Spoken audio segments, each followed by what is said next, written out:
শুধু তুমি না যাবে না।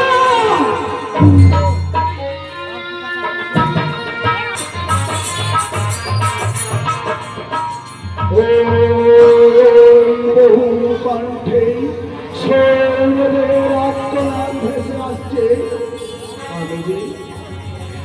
আমি যে স্থির থাকতে পারছি না। পৃথিবীর চারিদিকে পৃথিবীর চারিদিকে নেমে এসেছে আর বিলম্ব নয়, এখনই ছুটে যাবো যদুপতি শ্রীকৃষ্ণের কাছে, এখনই ছুটে যাবো যদুপতি শ্রীকৃষ্ণের কাছে।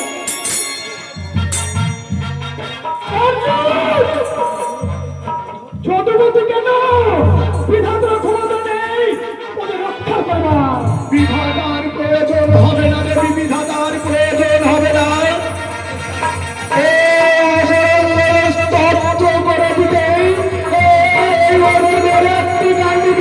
যথেষ্ট দেবী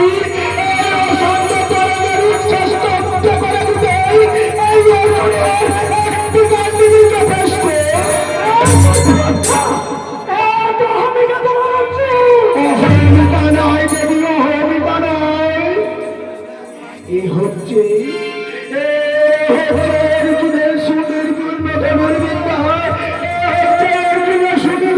ধনুর্বিদ্যা। দেবী সবার জানা আছে, তোমার তো জানা নয় দেবী,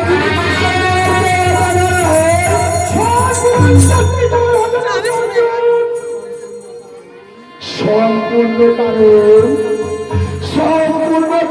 আমরা পঞ্চম পাণ্ডব সম্মান কাজ করেছিল বলে মনে হয় না দেবী।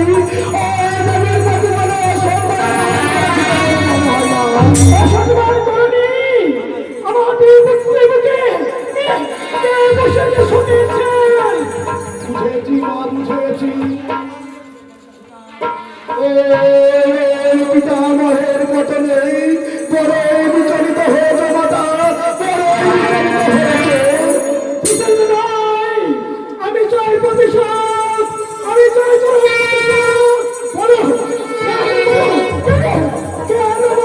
হত্যা করলে জবাব দাও।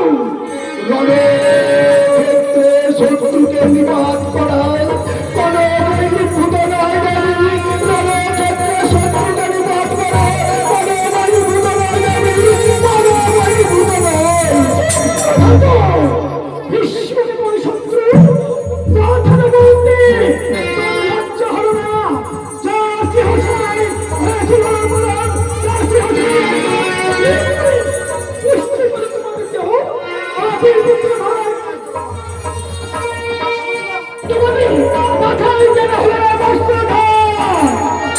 মাথায় বজ্রাঘাত হয়নি দেবী, মাথায় বজ্রাঘাত হয়নি, হয়েছে দেবী, হয়েছে বজ্রাঘাত হয়েছে দেবী, এই বুকের মধ্যে বজ্রাঘাত হয়েছে দেবী, এই বুকের মধ্যে বজ্রাঘাত হয়েছে। আমি কোনো শুনতে চাই না, আমি চাই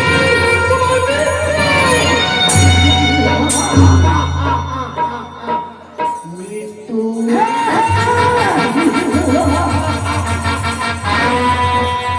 এই সভ্যসাচীর মৃত্যু তবে অপরাধী না মাতা।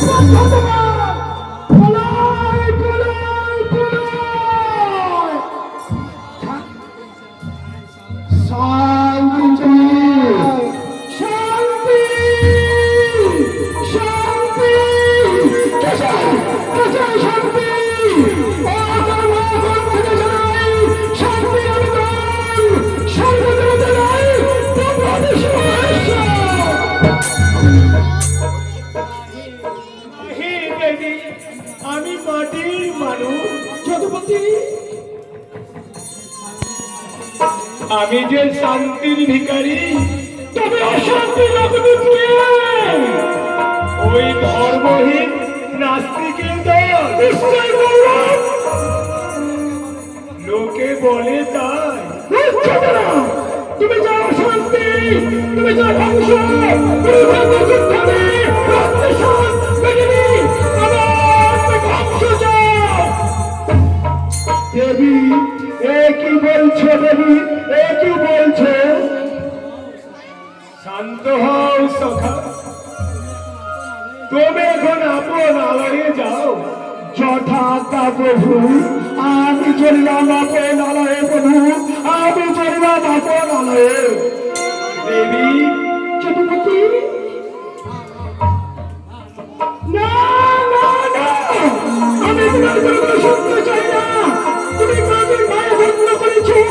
কেমন করে বিপ্র মায়ের কথা? আমি চাই প্রতিশোধ। এই কথাটা ঠিকই বলেছ দেবী। তবে যে আমি শান্তির ভিখারি, শান্তি পেতে তোমার কাছে ভিক্ষা চাইছি মা। আমাকে তুমি ভিক্ষা দাও, শান্তির ভিক্ষা দাও। যদুপতি, ও তোমার সন্তানকে সরভাগ করে অর্জুন যে অন্যায় করেছে তার পাপের শাস্তি সে পাবে।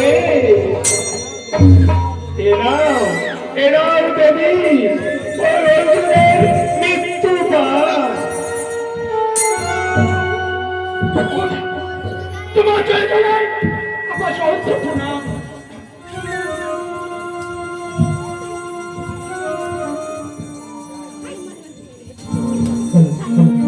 এখন আমি যাই। শোনো দেবী, এই মৃত্যুবাদ অর্জুনের সমকক্ষ বীরের হাতে তুলে দিও, না হলে ওই দিনের অসম্মান হবে, ওই দিনের অসম্মান হবে।